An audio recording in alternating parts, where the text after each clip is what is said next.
J'espère que vous allez bien. Amen. Dieu est bon, Dieu est puissant et il est bon de se réunir dans sa présence.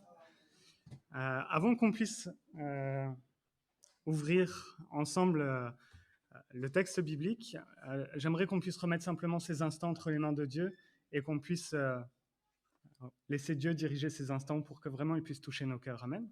Nos cœurs à tous, moi le premier. Seigneur, je veux te remercier encore pour ta grâce. Seigneur, je veux te remercier pour ta bonté, ta fidélité. Seigneur, merci Père, parce que Seigneur, tu nous as donné ta parole, Seigneur, comme une lumière sur notre sentier, Seigneur. Et Seigneur, tu nous as donné ta parole, Seigneur, comme un saint conseil, Seigneur, pour nos vies, Seigneur. Ta parole, Seigneur, qui se révèle, qui te révèle, Seigneur. Père éternel, merci pour ta fidélité. Merci, mon Dieu, pour cette grâce, Seigneur, de pouvoir s'approcher de toi, Seigneur. Merci, Père, pour tout ce que tu as fait, Seigneur. Seigneur, je te remets encore ces instants que par ton esprit, Seigneur, tu puisses passer dans les rangs et toucher chacun de nos cœurs, Seigneur, comme seul toi sais faire, Seigneur. Que vraiment, Seigneur, toute la grâce et que toute la gloire, Seigneur, que tout l'honneur et la louange te soient rendus ce matin, Père. Dans le nom de Jésus, je te prie, Seigneur. Amen. Amen. J'aimerais qu'on puisse prendre un texte ensemble et qu'on puisse lire dans le livre de Job au chapitre 38 et lire des versets 8 à 11. Donc, Job 38, des versets 8 à 11.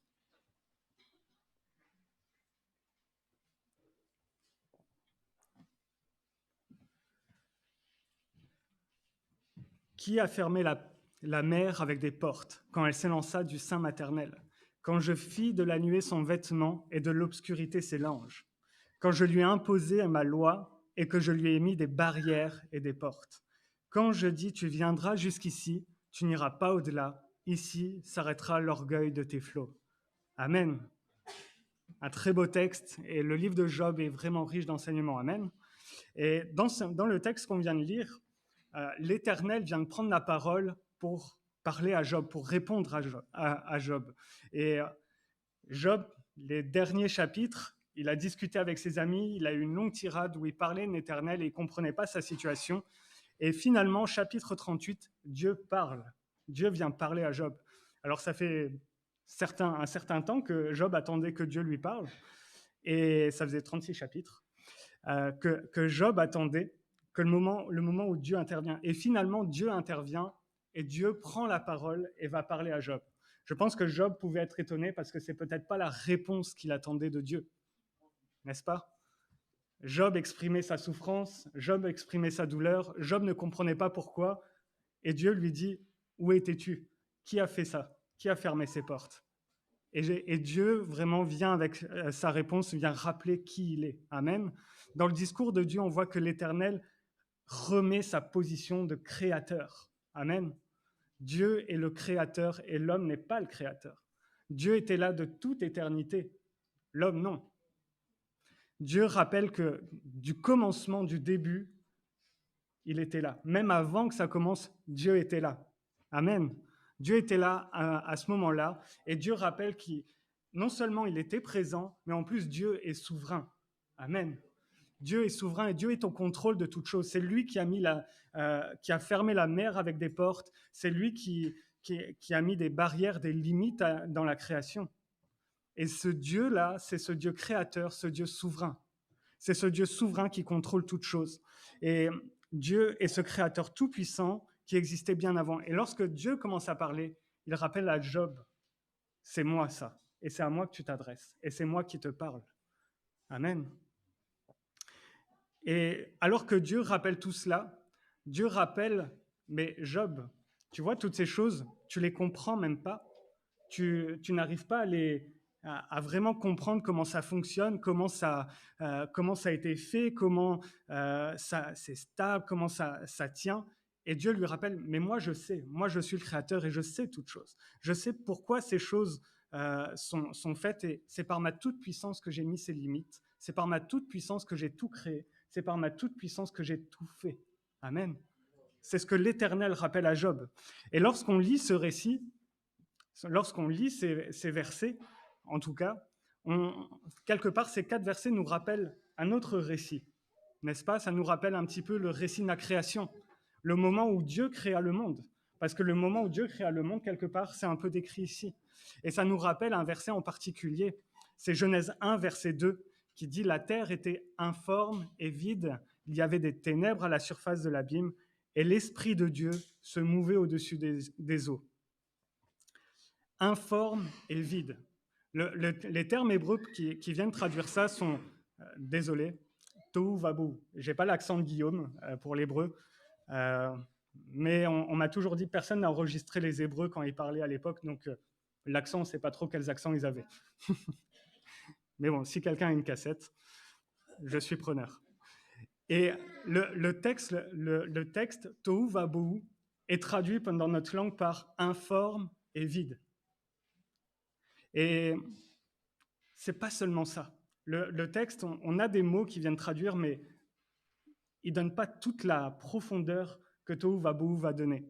En réalité, on va parler d'un silence, d'une instabilité, de quelque chose qui est imperceptible. En réalité, le texte, c'est comme si on disait la terre était chaos. C'était le chaos, il n'y avait rien. C'était le chaos, c'était anéanti. C'est néant, rien, chaos. C'était ainsi. Et le texte dit, avant la création, avant que Dieu n'intervienne, tout était ainsi, tout était chaos. Amen. Dieu a tout créé, mais avant, il y avait le chaos. Quand on regarde, excusez-moi, j'ai essayé de ne pas mettre trop d'éléments textuels, etc. Mais quand on regarde dans la Septante, les traducteurs ont voulu traduire tohu vabou par le fait que c'était totalement privé de paix, totalement privé de perceptibilité, totalement privé de convenabilité. C'était rien du tout, c'était n'importe quoi en réalité. Ce chaos, c'était n'importe quoi. Et la terre, elle était chaos, privée de vie, et c'était ainsi. Mais Dieu va créer. Amen. Et Dieu va commencer à créer. Et quand on continue la lecture, on peut voir que jour après jour, Dieu va mettre fin à ce chaos. Amen. Dieu va mettre fin à ce chaos. Dieu va créer la lumière. Et après, Dieu va créer les cieux et la terre. Il va créer les eaux, les étendues. Il va mettre des limites. Il va créer la vie. Amen. Il va mettre la vie sur terre. Il va créer l'homme et la femme. Jusqu'au 6e jour, au moment où Dieu crée l'homme et la femme, de ce chaos que Dieu a tout créé, Dieu va pouvoir dire « c'est très bon ». Dieu ne dit pas seulement « c'est une bonne chose », Dieu va dire « c'est très bon ». Et Dieu va prendre plaisir dans sa création. Amen. Dieu a créé ce monde et il veut prendre plaisir dans sa création. Amen. Dieu nous montre comment, à partir de rien, Dieu va créer. Et ce texte de Genèse, le récit de la création, nous montre vraiment cela. Il n'y avait rien, mais Dieu va commencer à créer. Il n'y a rien, mais Dieu crée. Et le texte que nous avons lu dans Job, le livre de Job, les versets qu'on a lus, nous montrent le récit de la création comme Dieu qui crée, mais Dieu est vainqueur sur le chaos. Amen. Quand Dieu va parler à Job dans le chapitre 38, Dieu va montrer et va dire à Job, je suis vainqueur sur le chaos. Le chaos existait, mais moi j'ai vaincu le chaos. Et de ta vie, il y avait du chaos, et moi je suis vainqueur sur ce chaos. Amen. Amen. Le même Dieu qui a créé les cieux et la terre, le même Dieu qui a vaincu le chaos, c'est le même Dieu, frères et sœurs, qui vit en nous. Amen. C'est le même Dieu qui, chaque jour, à chaque instant, il est à nos côtés. Amen. À chaque instant, Dieu est à nos côtés. C'est le même Dieu qui veut prendre en main ma vie pour mon bien. C'est le même Dieu qui voit ma vie, qui voit des instants où ça va pas. Dieu veut faire quelque chose dans ma vie. Ce Dieu-là, il est à côté de moi jour après jour. Et vous savez quoi? Il n'y a aucune situation qui le dépasse, parce qu'il est vainqueur. Il a été vainqueur sur le chaos au début. Et même ce qui peut sembler être chaotique dans ma vie, Dieu est vainqueur. Amen. Le chaos, ce n'est pas le sujet. Mais frères et sœurs, j'aimerais vraiment qu'on puisse parler de la victoire de Dieu. Amen. Parce que Dieu est vainqueur sur le chaos. Amen. Et le sujet de mon message, le titre quelque part, c'est « Mon Dieu est vainqueur ». Amen. Mon Dieu est vainqueur. Et notre Dieu, il est vainqueur sur toute chose. Dieu a tout vaincu. Et lorsqu'on a lu ce récit, on sait que Dieu le Père est à l'œuvre. Amen.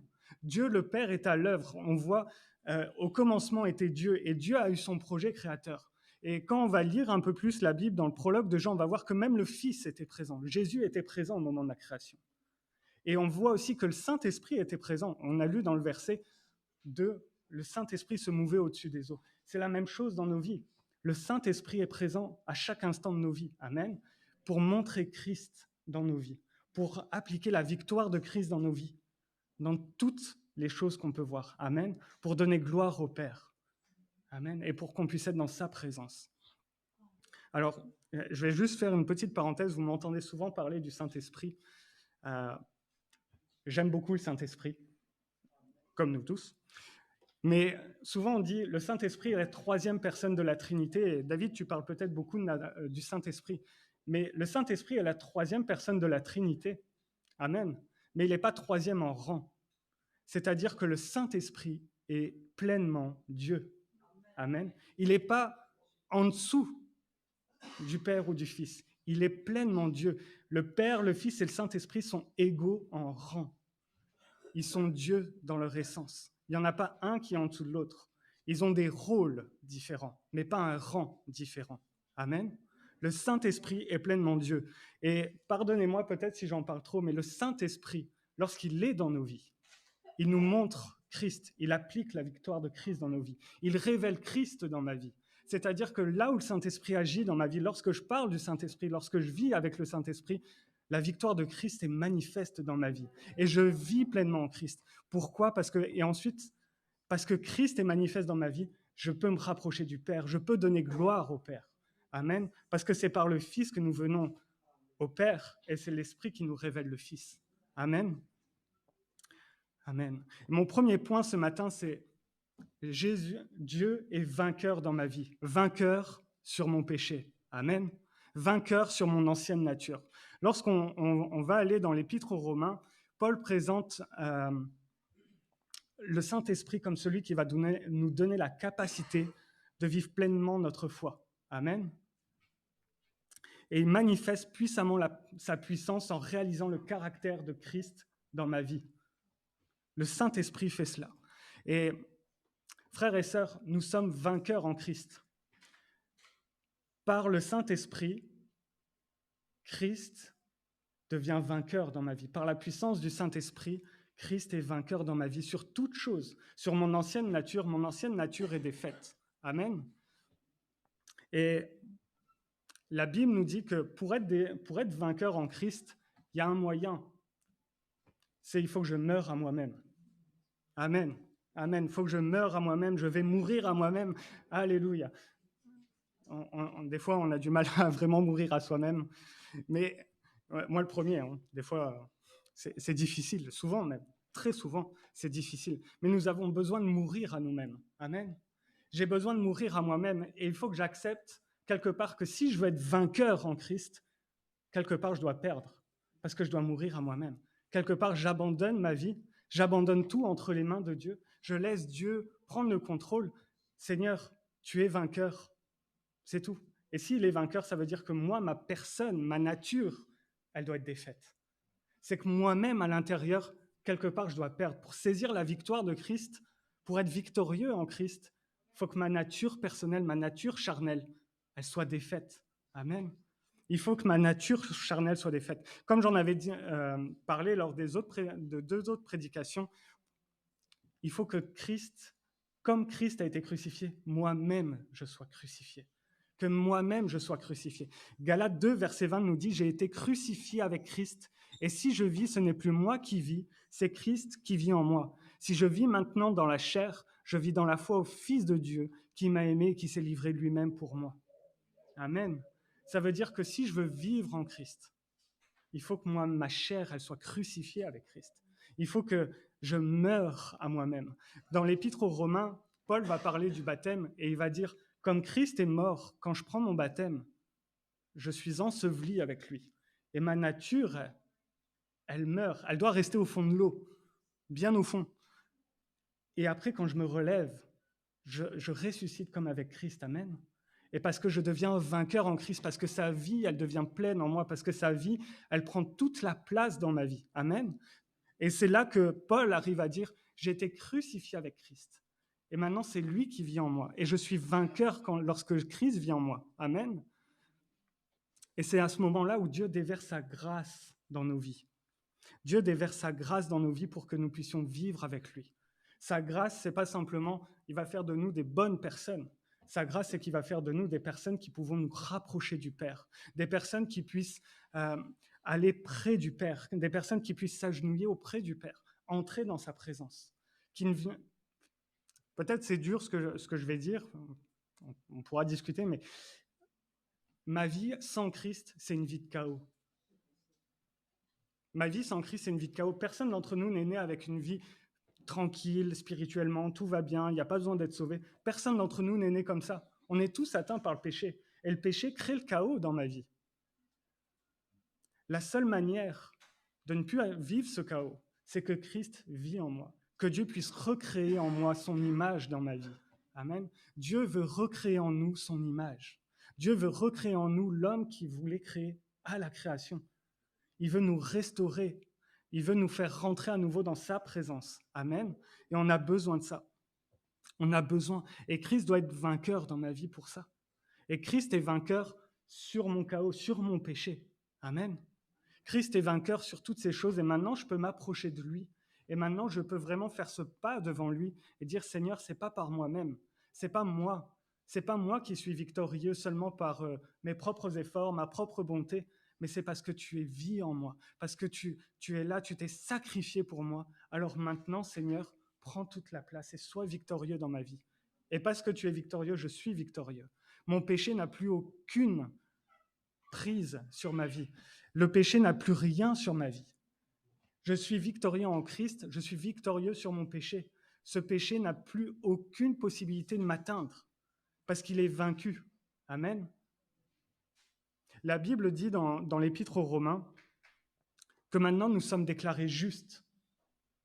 Dieu nous déclare justes parce que lorsque Dieu nous regarde et que nous avons accepté d'être touchés par son sang, touchés par sa vie, touchés par sa grâce, Dieu nous voit à travers le sang de Christ. Et Dieu, il voit le sacrifice, il devrait voir tous nos péchés, il devrait voir notre vie de péché, il devrait voir notre orgueil, il devrait voir toutes ces choses. Mais parce que le sang de Christ est passé sur ma vie, Dieu voit Christ en nous. Et parce qu'il voit Christ en nous, il nous déclare justes. Amen. Et maintenant, parce qu'on est déclaré juste, on peut vivre cette vie de sainteté, porter ce fruit de ma sainteté. Amen. Et je peux porter ce fruit et je suis libre. Amen. Je suis libre, je suis victorieux en Jésus-Christ. Souvent, on dit, Seigneur, je suis victorieux en toi, sur tout plein de choses, mais est-ce qu'on dit vraiment, Seigneur, je suis victorieux sur ma propre nature? Est-ce que vraiment, Seigneur, tu es victorieux sur toute ma nature? Amen. Et j'ai besoin de laisser Dieu agir dans ma vie pour qu'il puisse vraiment infuser toute ma vie et que tout mon être soit sous la victoire et le règne de Christ. Amen. Parce que lorsque nous déclarons que Christ est victorieux dans ma vie, on ne déclare pas seulement que Christ est victorieux, mais on déclare aussi que Christ règne dans ma vie. Amen. Christ règne dans ma vie. Christ doit régner dans ma vie. S'il est victorieux, alors c'est lui qui prend les rênes. C'est lui qui va prendre le contrôle de ma vie. C'est pas moi qui va dire, Seigneur, c'est bien, tu es victorieux, mais reste au placard. Non, ça marche pas. Si Christ est victorieux, alors quelque part, Christ a tout le contrôle de ma vie. Lorsque Paul dit, comme on a lu dans Galates 2:20, j'ai été crucifié avec Christ, frères et sœurs, ça veut dire que Paul, il a abandonné toute sa volonté. Paul, il a abandonné tous ses désirs pour que Christ règne en lui, que sa nature, elle n'ait plus aucune prise dans sa vie, mais que Christ puisse tout prendre en lui. Amen. Amen. Et le verset que je disais, c'est Romains 6, verset 22. Mais maintenant, étant affranchis du péché et devenant esclaves de Dieu, vous avez pour fruit la sainteté, pour fin la vie éternelle. Lorsque Christ règne dans ma vie, lorsque Christ a tout vaincu dans ma vie, Dieu me pardonne et Dieu me donne une vie nouvelle qui commence maintenant, une vie de sainteté qui commence maintenant, une vie nouvelle, une vie spirituelle, une vie selon l'Esprit. Amen. Et il me permet de porter son fruit. Dieu nous pardonne. Mon deuxième point, quelque part, si je peux l'introduire comme ça, c'est Dieu a vaincu aussi toutes nos circonstances. Amen. C'est important de se le dire. Nos circonstances n'ont plus de pouvoir sur Dieu. Elles n'ont pas eu de pouvoir sur Dieu. Les circonstances n'ont pas dirigé Dieu à agir de sorte ou de sorte. Dieu est souverain. Ça veut dire qu'il n'est pas chamboulé par ce qui peut se passer. Amen. Et nos circonstances n'empêchent pas Dieu d'agir. Amen. C'est pas parce que je passe par tel chemin, c'est pas parce que la maladie m'a atteint, c'est pas parce que les difficultés financières sont là, c'est pas parce que j'ai eu un accident que ça va empêcher Dieu d'agir. Amen. Dieu n'est pas empêché d'agir par nos circonstances. Dieu peut toujours agir. Et nos vies, elles sont remplies de situations diverses et variées. Vous les connaissez, vous savez par quoi on peut passer. Et même moi, je passe par des situations où des fois c'est difficile. Amen. Nous passons tous par ces situations-là. C'est difficile de dire amen parce qu'on aimerait ne pas les avoir. Mais on a tous nos situations parce que la vie est comme ça. Et frères et sœurs, j'aimerais vous dire, de la même manière que Dieu a arrangé toutes choses dans ce monde, Dieu a séparé les eaux du ciel, il a séparé les eaux de la terre, et il a commencé à placer les choses. Dieu peut arranger les choses dans nos vies. Amen. Dieu peut arranger les choses dans nos vies. Toutes choses peuvent être arrangées par Dieu. Et frères et sœurs, Dieu peut arranger, il peut fixer, il peut faire ce qu'il veut dans ma vie par rapport à ces circonstances. Amen. Mais ça ne veut pas dire que Dieu va répondre comme moi je le désire. Amen. Dieu ne répond pas forcément comme moi je désire. Dieu répond selon son plan et selon ce qu'il sait bon pour ma vie. Peut-être Dieu va dire, nous attendons à telle réponse de Dieu, Seigneur, c'est vraiment ça qu'il me faut, parce que on essaie vraiment de convaincre Dieu que nos circonstances, elles s'arrangent comme ça. Seigneur, j'ai vraiment pensé, je sais que si j'ai ça, en plus de ça, et que tu diriges les choses comme ça, en passant par tel chemin, je sais que ça va s'arranger. Et Dieu ne répond pas comme ça. Dieu sait quel plan il a. Dieu, il sait quel plan il a pour ma vie, et Dieu sait par quel chemin je vais devoir passer pour que cette chose soit réglée, pour que cette chose soit détruite, pour que cette chose soit limitée, ou pour que cette chose prenne plus de place. Amen. Pour que peut-être l'amour prenne plus de place dans ma vie, Dieu va permettre certaines situations. Pour que j'apprenne à pardonner, Dieu va peut-être permettre certaines situations et il va créer un chemin. Souvent, on chante ce chant, tu frayes un chemin, tu opères des miracles. Et nous disons tous, Seigneur, oui, tu frayes un chemin au travers de mes circonstances, il n'y aura plus de problème et tout va bien, ça va être tout droit maintenant. Non, Dieu, peut-être, il nous permet ces choses-là parce que le chemin qui fraye, c'est vers notre éternité. Et pour cette éternité, Dieu nous fait passer par un chemin de sanctification, par un chemin qui nous permet de grandir et de refléter son image. Et nos circonstances, Dieu les a vaincues, non pas qu'elles n'existent plus, mais Dieu permet ces circonstances pour que ma vie, elle lui ressemble et comme il veut qu'elle ressemble. Amen. Et frères et sœurs, des fois on peut penser que nos circonstances, elles sont... Et Seigneur, c'est impossible maintenant que tu agisses. Et j'aimerais juste vous dire, quand on pense que Dieu ne peut pas agir, il ne faut pas limiter Dieu. Parce que si à la création, on avait été là et on avait vu le chaos, on aurait peut-être dit à Dieu, tu peux peut-être rien faire avec tout ça. Peut-être, non, ça va pas aller. Peut-être que c'est trop compliqué. Non. Dieu, de la même manière que du chaos, il a créé ce monde. De la même manière, Dieu, dans nos vies de toutes circonstances, il peut arranger les choses, il peut placer les choses, il peut fixer les choses. Amen. Dieu n'est pas dépassé par les événements. Si mon Dieu est tout-puissant, si ce Dieu vainqueur qui a vaincu le chaos, qui a créé le monde, est ce Dieu dans lequel je crois, alors ma situation ne peut pas le dépasser. Ma situation ne peut pas être trop haute et trop grande pour lui. Il faut juste que je lui fasse confiance. Amen. Et frères et sœurs, dans toutes ces situations, vraiment, Dieu est juste à côté de nous. Il ne nous a pas abandonnés. Quand nous avons lu Genèse 1, verset 2, on voyait l'Esprit de Dieu qui se mouvait au-dessus du chaos. Mais l'Esprit de Dieu est juste là à côté de nous. Et il est autour de nous. Et il prend soin de nous, il est là, il nous écoute. Et souvent, il nous parle. Et on aimerait vraiment que Dieu nous entende. Et quand Dieu nous parle, des fois, nous, Dieu aimerait vraiment qu'on l'entende aussi. Mes frères et sœurs, Dieu est là. Et dans toutes les circonstances, des fois, on a l'impression que Dieu est absent. Seigneur, où es-tu? Ça fait tant de temps que je veux peut-être avoir un enfant, ça fait tant de temps que la maladie dure, ça fait tant de temps que ma famille est dans cet état. Mais Seigneur, où es-tu? Pourquoi tu n'as pas agi? Mais peut-être que la façon dont Dieu veut agir, c'est pas la façon dont nous, on voit l'action. Amen. Dieu veut agir. Frères et sœurs, il y a un exemple qui est marquant, c'est la femme samaritaine. Quand vous lisez Jean 4 et vous voyez la femme samaritaine, cette femme, elle va puiser de l'eau à midi dans le désert. Il fait chaud dans le désert. Et il fait déjà chaud à 6 heures, mais à midi, il fait encore plus chaud. Et du coup, à midi, on ne va pas chercher de l'eau parce que il fait trop chaud. Et en plus, on n'y va jamais toute seule. Et cette femme samaritaine, elle va y aller toute seule. Double erreur, midi, toute seule. Faut pas.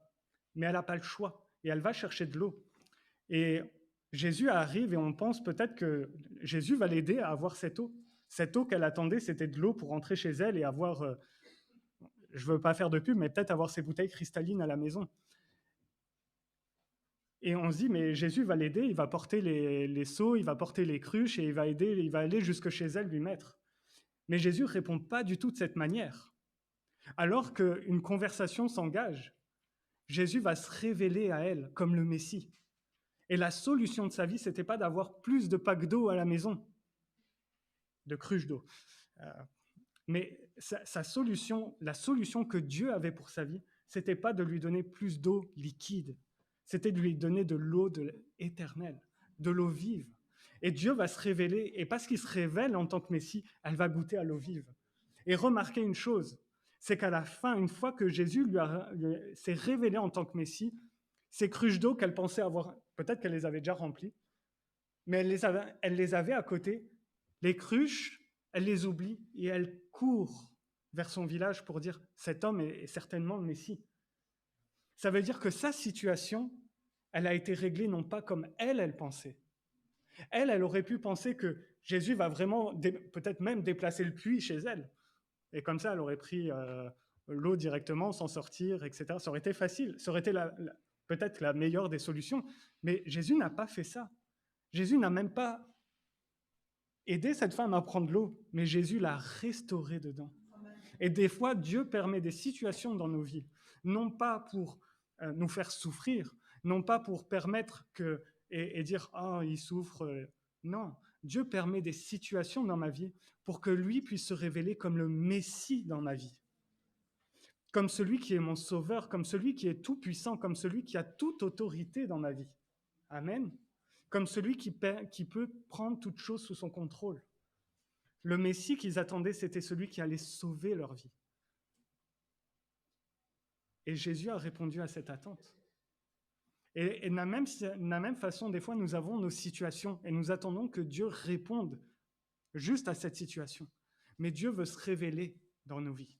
Dieu veut révéler qui il est. Et des fois, on se dit, mais Seigneur, je sais déjà que tu es le Messie. Je sais déjà que tu es Dieu. Mais Dieu veut encore se révéler plus à nos vies. Amen. Et il attend pour déverser encore un peu plus de grâce dans nos vies. Il désire mettre sa présence encore plus profondément dans nos vies. Et des fois, Dieu permet des situations pour que nous puissions comprendre encore un petit peu mieux qui il est. Dieu permet peut-être certaines situations, même tout simplement pour révéler que peut-être on n'a pas totalement compris qu'il est le Messie, mais que maintenant on va le comprendre parce qu'il est là et il veut se révéler à nos vies. Amen. Ça, c'est la grâce de Dieu. Simplement se révéler lui-même pour que nos vies soient transformées, sauvées. Amen. Et se rappeler que Dieu est vainqueur sur le chaos, c'est se rappeler que Dieu est présent dans ma vie. C'est se rappeler que Dieu pardonne, que Dieu fait grâce, que Dieu change ma nature et que Dieu est présent dans ma vie. N'est-ce pas? Dieu est présent dans ma vie à chaque instant. Et le dernier point que je voulais voir avec vous, que j'aurais aimé voir par rapport à ce thème, mon Dieu est vainqueur, c'est Dieu est vainqueur dans mes relations. Amen. Dieu est vainqueur dans mes relations. C'est-à-dire que dans l'Église, dans nos vies, parce que Dieu répare ce qui peut sembler chaotique, Dieu permet que nos relations soient restaurées. Amen. Non pas que nous allons être les meilleurs du monde, qui avons le plus d'amis, qui avons 5 millions de followers sur Instagram, etc. C'est pas ça que Dieu veut faire. Dieu veut pas nous créer une bonne image pour que nous soyons suivis par les gens, par tout le monde et que rien ne se passe. Non, Dieu veut transformer nos relations pour que nos relations puissent refléter la gloire de Dieu. Amen. Dans l'Église, dans ma famille. Amen. La vie avec Christ, ma vie avec Christ, ça se voit dans mes relations les uns avec les autres. Comment je parle avec les autres, comment j'interagis avec les autres. Ma relation avec Dieu se voit.